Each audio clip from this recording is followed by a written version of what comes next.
In a world where software development is at the core of innovation, a cautionary tale unfolds within the Visual Studio Code marketplace.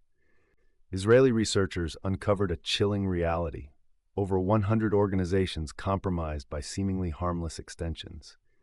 Visual Studio Code, a staple for developers, harbors a marketplace teeming with potential threats.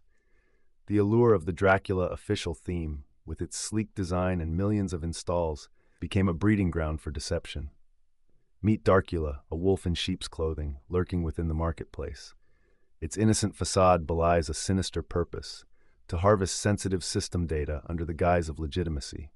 As unsuspecting users welcomed Darkula into their coding environment, a silent invasion commenced. The malicious code, camouflaged within the familiar theme, evaded traditional security measures. High-profile targets inadvertently fell victim, their valuable data siphoned off to remote servers. The aftermath revealed a stark reality: a marketplace rife with vulnerabilities. Malicious extensions, hard-coded IP communications, and unknown executables lurked in the shadows. The security community's alarm bells rang loud, urging for vigilance and action against this pervasive threat. Microsoft's oversight on the marketplace's security laid bare the platform's susceptibility to exploitation.